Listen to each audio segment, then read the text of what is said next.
రాట్లేదనుకుంటున్నారా? ముందుగా అయితే సినిమా కోసం 2 నిమిషాలు సైలెన్స్ అనమాట.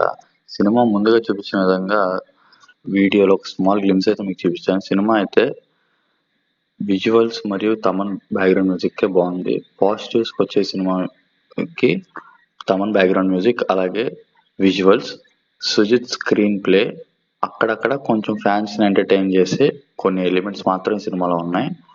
కొంచెం 'జానీ' సినిమాలో ఒక కరాటీ ఫైట్ తీసుకొని ఇందులో పెట్టారు. అలాగే 'జానీ' గురించి ఒక గన్ ఇట్లాంటివి తప్పితే సినిమాలో ప్లసెస్ అంటే పెద్దగా మాట్లాడుకుంటా కూడా ఏం లేవు.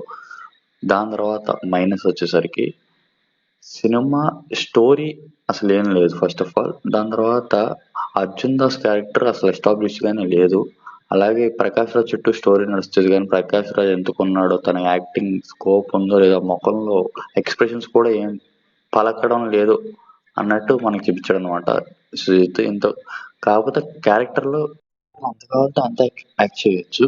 బట్ సినిమాలో క్యారెక్టర్ తగ్గ కూడా యాక్టింగ్ కూడా తనకి స్కోప్ లేదు అక్కడ. శ్రేయా రెడ్డి గారి పార్ట్ అయితే చాలా బాగుంది. కానీ ఆవిడ కూడా ఇంకొంచెం బాగా చేయొచ్చు. రైటింగ్ ఇంకా బాగా రాసుకోవచ్చు అక్కడ.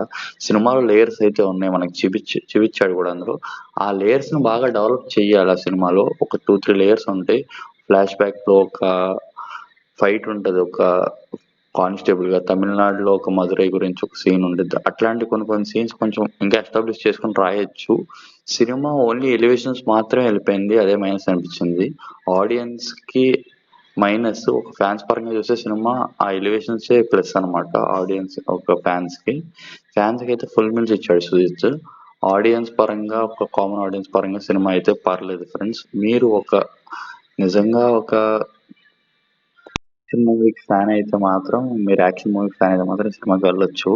అలాగే ఒక ఫ్యాన్స్ మాత్రం ఈ సినిమా అయితే కంపల్సరీ మిస్ అవ్వకండి. Previous Pawan Kalyan movies 6, 7, 8 movies మాత్రం ఈ సినిమా ఇలాంటి సినిమా అయితే పవన్ కళ్యాణ్ గారికి పర్లేదు. ఇలాంటి సినిమా అయితే చాలా బాగుంటది అని ఒక ఫ్యాన్ ఆలోచించే తీస్తే ఎలా ఉంటుంది. అలాగే సుజిత్ ప్రజెంట్ చేశాడు పవన్ కళ్యాణ్ కూడా.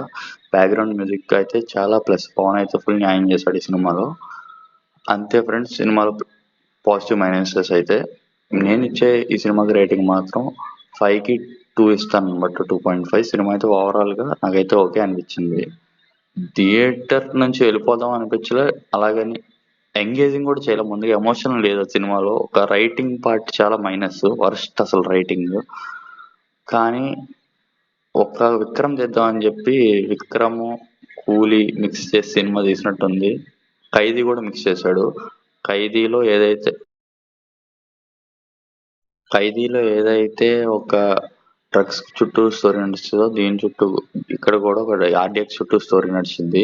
పవన్ కళ్యాణ్ ఇందులో ఒక గ్యాంగ్స్టర్ కింద యాక్ట్ చేశాడు. సినిమా ట్రైలర్ చూస్తే మీకు అర్థం అవుతుంది. ఇమ్రాన్ హాష్మి ఒక మాఫియా అండర్ వరల్డ్ లో పనిచేస్తారు. ఆర్డిఎక్స్ గట్రా స్మగ్లింగ్ చేస్తా. ఇమ్రాన్ హాష్మి రోల్ కూడా నాకేం అంత అనిపించలేదు ఫ్రెండ్స్. ఇమ్రాన్ హాష్మిని చూపించడం పూర్తిగా మైనస్. సినిమాలో ఒక విలన్ గానే చూపించలే. ఫేస్ టు ఫేస్ ఒక ఫైనల్ క్లైమాక్స్ తప్పితే ఏం లేదు. కానీ పవన్ కళ్యాణ్ సినిమా మొత్తం పవన్ కళ్యాణ్ కనపడతాడు. అది ప్లస్ సినిమాలో. ఫ్యాన్స్ మాత్రం వెళ్ళొచ్చు తప్పనిసరిగా. ఇలాంటి మూవీ మళ్ళీ పడదు పవన్ కళ్యాణ్. కామన్ ఆడియన్స్ ఒకసారి ఆలోచించుకోండి. మీకు ఒక 200 రూపీస్ పెట్టొచ్చు అంటే పెట్టొచ్చు, కాదని నేను అనట్లా. కాకపోతే ఒక ఎంటర్టైన్మెంట్ పర్పస్ అయితే సినిమా అయితే చాలా బాగుంది. మిమ్మల్ని ఎక్కడ డిసప్పాయింట్ చేయదు. మీ 200 రూపీస్కి పక్కా న్యాయం చేస్తుంది విజువల్స్ పరంగా. నీకు విజువల్స్ ఉంటే చాలా, యాక్షన్ ఫైట్స్ ఉంటే చాలా అంటే సినిమాకి పక్కా వెళ్ళొచ్చు మీరు. ఓవరాల్గా నాకు స్టోరీ కావాలి, ఎమోషన్ కావాలి, ఓల్డ్ బిల్డింగ్ కావాలంటే ఈ సినిమాలో అయితే చూపించడానికి ఏమి ఉండదు మీకు. నేను ఓవరాల్గా నాకు ఈ మూవీ రేటింగ్ అయితే పవన్ కళ్యాణ్ గారి కోసం మాత్రమే 2 ఇస్తున్నాను 5కి. 2.5 విజువల్స్గా 0.5 అంతే ఫ్రెండ్స్.